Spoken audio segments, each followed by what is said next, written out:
Happy Project for Awesome, everyone!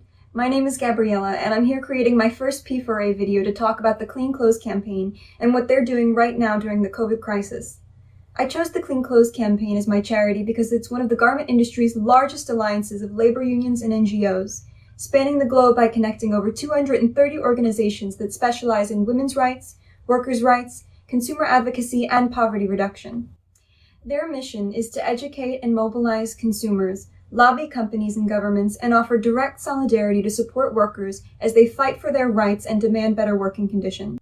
Before the COVID pandemic, the garment industry was responsible for facilitating a cycle of poverty by pushing suppliers to reduce prices at the cost of fair wages and working conditions.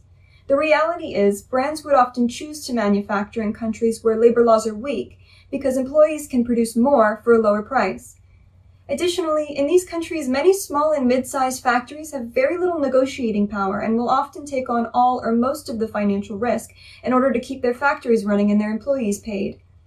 The fashion and sportswear companies will put further pressure on these factories to reduce costs by paying low wages, ignoring health and safety guidelines, and subcontracting out to other, even cheaper factories who use potentially more dubious sources of labor. Now, in the face of the global pandemic, garment supply workers who are not being paid a living wage are now not being paid at all, because many fashion brands have refused to compensate their suppliers for orders back in March of 2020. The Clean Clothes campaign estimated that factory workers around the world are being denied between $3.2 and $5.8 billion in wages that can't be paid until the factories themselves are given what they're owed. Although some garment suppliers were repaid a small portion for their services before and during the pandemic, as of this past January, $20 billion worth of goods manufactured have still yet to be paid for. There are so many ways that you can assist the Clean Clothes campaign in their endeavor to ensure fundamental rights of employees are being upheld. Firstly, please don't just boycott.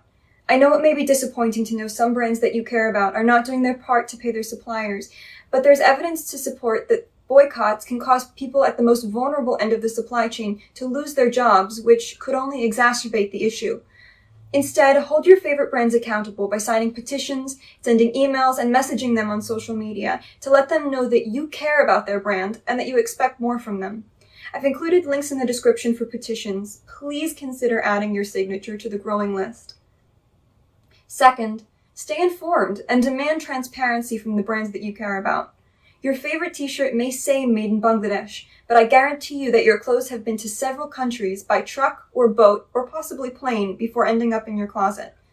Unfortunately, even now, only 31% of fashion brands report even a portion of where their textiles are produced, which is why we all need to demand greater transparency to know where our clothes are being made.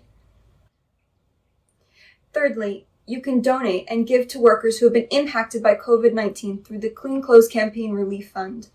Or you can give to the Clean Clothes campaign directly to help fund their advocacy. But starting now, brands need to be held accountable for the working conditions of their employees that are suffering in the wake of COVID-19. If you, like me, have been clothes shopping in the past couple months while at home, I urge you to check on those brands and hold them responsible for the health and safety of their workers. And if you can make a donation, please do so. Thank you so much for watching and for participating in the Project for Awesome. I can't wait to see all of the videos that you guys make.